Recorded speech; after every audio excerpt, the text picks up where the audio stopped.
Here's everything you need to know how to play Joker in Persona 5 The Phantom X. His best builds, his best teammates, and his playstyle.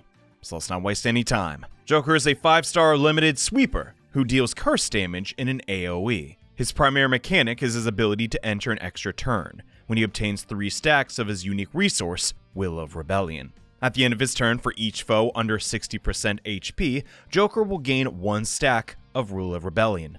And thanks to Joker's 2 passives, he will increase his damage output for every stack of Will of Rebellion, as well as gain a damage boost while he is inside the extra turn state. So this means Joker's game plan is to enter an extra turn as much as possible to maximize his damage, and he does this with the help of his skills. Joker's skill 1 deals curse damage to every target and has a 20% chance to apply a damage over time effect to each foe hit. After using this skill, Joker will gain 1 stack of Will of Rebellion. Skill 2 deals damage to a single foe, and if that foe is completely alone, Joker will gain 2 stacks of Will of Rebellion. This rarely happens though, so I would not make upgrading this skill a priority. And his skill 3 also deals AoE curse damage, but has 2 conditional attack boosts. A 25% increase when using skill 3 during an extra turn, and another 25% increase if the opponent is debuffed, resulting in a 125% base damage move if both conditions are met. And lastly, his highlight does 200% curse damage and gives Joker 1 stack of Will of Rebellion. So how do we play as Joker effectively? Like most sweepers, you want to bring Joker to fights with more than 3 opponents. No matter what, we want Joker to go last, as the rest of the team is dedicated to boosting Joker's damage output. From there, the decision tree is very simple. If we aren't in the extra turn state, we use skill 1, and if we are in the extra turn state, we use skill 3.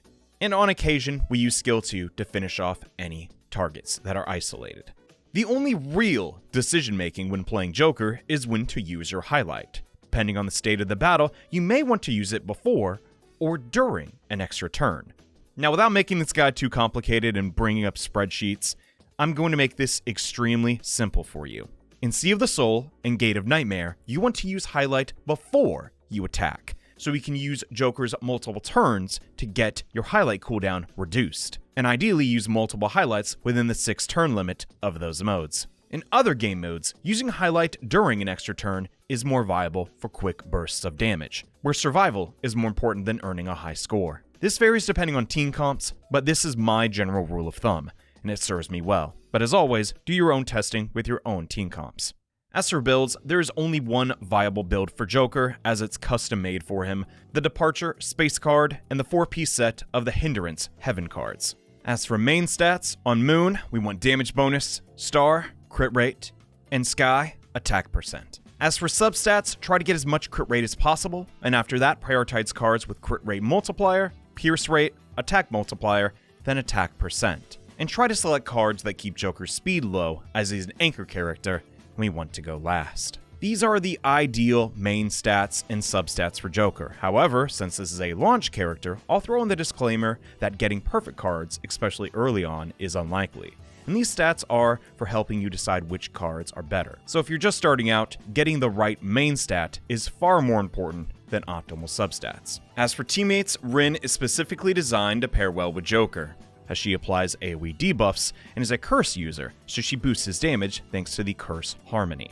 And with debuffs covered, our second teammate should be a buffer. Out of the launch characters, Leon at awareness 6 is easily the best buffer in the game, as he buffs crit rate multiplier, which no other character can do other than Wonder. Until you have Leon awareness 6 though, just run either Leon regardless of dupes or Riddle, or whoever you have. And for Wonder's personas, you ideally want to run Alice because her trait is so powerful. But seeing as she is a late game persona, until you get her, Succubus also helps out as he can add to the curse harmony. And for your other slots, I would recommend just running shielders and healers to ensure that everyone survives. And lastly, we have weapons and duping. Should you roll for Joker's 5-star weapon? The short answer is absolutely not, as the gap in power between his 4-star weapon and his 5-star weapon are not actually that big. It's early on in the game's lifespan, and you may not understand what makes a weapon desirable despite the appearance. But take it from me, save your resources to get a better weapon later on, as this 4-star weapon is more than serviceable. As for his dupes, they're all bad except the last one. Even if I were a whale, I wouldn't bother, as stronger and more helpful characters are right around the corner. So let's conclude with pros and cons. If you just downloaded P5X on launch month, there is no reason not to get Joker, as he will help you clear trash fights so you can experience more of the game faster. There will also be many weeks in-game where a boss will have a curse weakness, and that's a niche Joker still fills to this day. So if you care about longevity, Joker will see a lot of use over the course of your time playing. And in general, having a sweeper for clearing out your domains is a decent quality of life, as if you're frequently spending stamina, you want your dailies done quickly and to move on. Thanks to Joker's extra turn mechanic, he can beat these decently fast. And you want to have these stages down to a low turn count, because if you're serious about playing this game, you will be clearing these domains every single day. But there are some cons. If your target cannot be put below 60% HP, you will miss out on stacks of Will of Rebellion. Many bosses in this game have infinite HP, putting Joker at a disadvantage, meaning he's usually not the best at scoring unless the map has enemies that he can kill, which is uncommon. An issue other sweepers simply do not have to worry about. So in that regard, Joker is a bit inflexible. Being the first limited character, Joker is a decent way to start the game, but do not expect him to match up to his in-game counterpart when it comes to raw damage. So here's a quick little boss demonstration. This is live commentary and it's week 1, so don't expect the most crazy, highest, bombastic score, but got a team ready to go against a minion here. And this is kind of what I was talking about before. You want to pick fights in Persona 5 the Phantom X that benefit your character. This stage in particular, 20% increase from curse damage, cool. Debuffs, they're on the opponent, takes more damage, nice, and sweepers get a boost.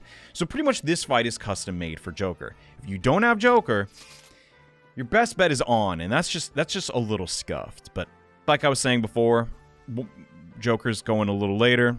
Luthel's technically the slowest, but as you'll see, that doesn't end up mattering. We just want these two characters to go before Joker to enhance his power. Real quick, let's talk about Revelations cards.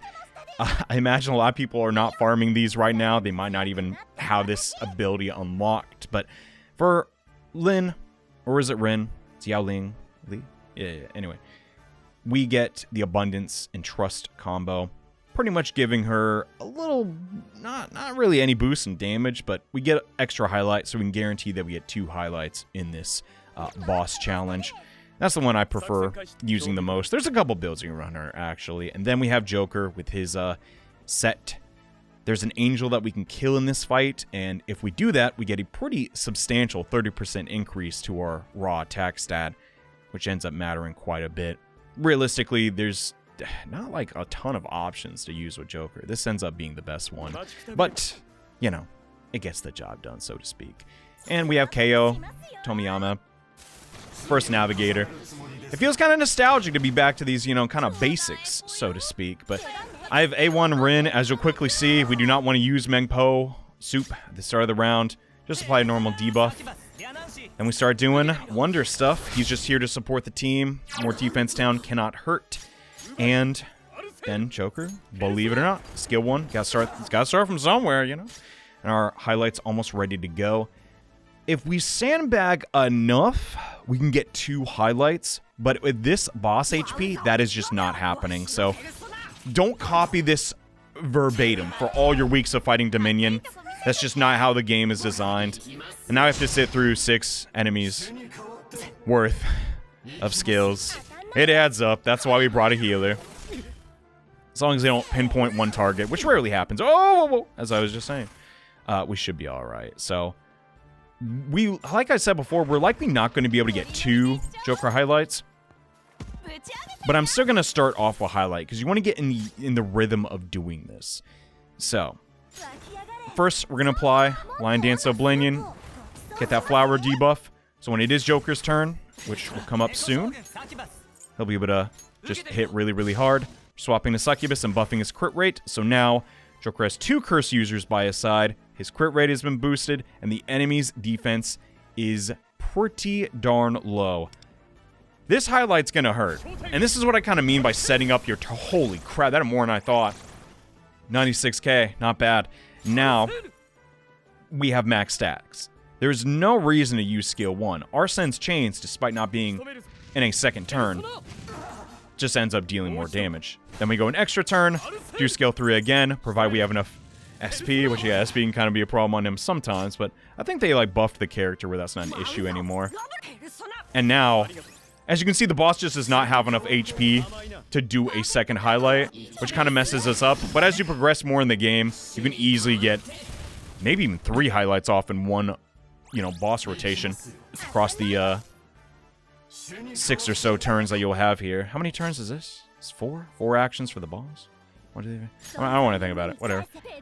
We're going to absolutely knock the boss into the next HP threshold.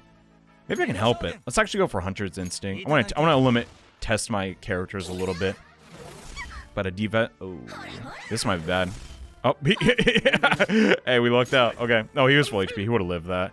So in this situation, the enemy is under 60% HP. And like multiple of them are.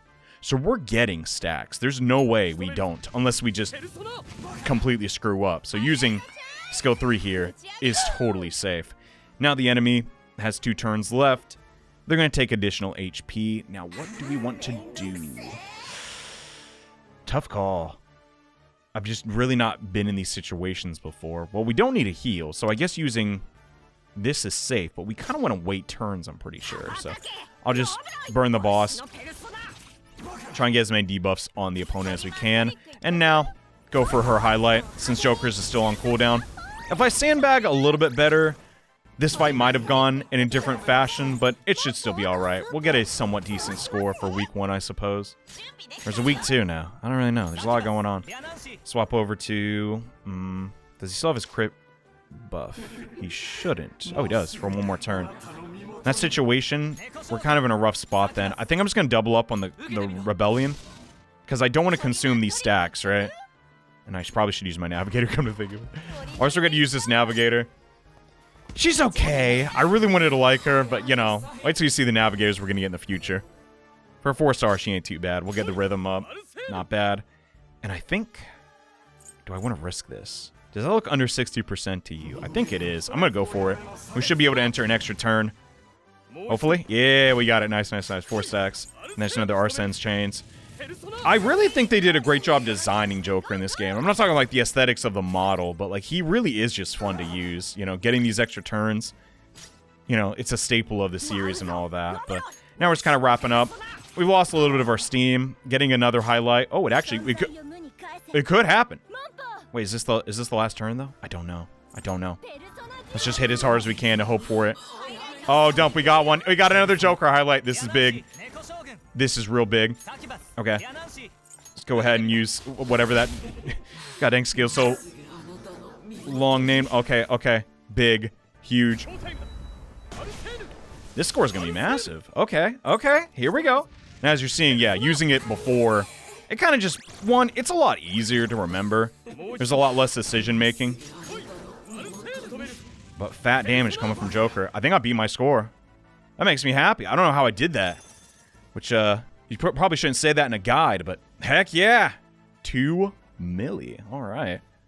So let's recap. You build the pony and 2 swords pointing down, pair Joker with Ren, and a buffer while Wonder uses Succubus or Alice. And personally, I won't be rolling for his weapon or his dupes.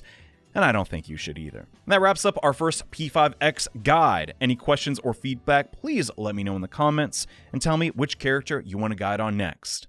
Until next time, bye.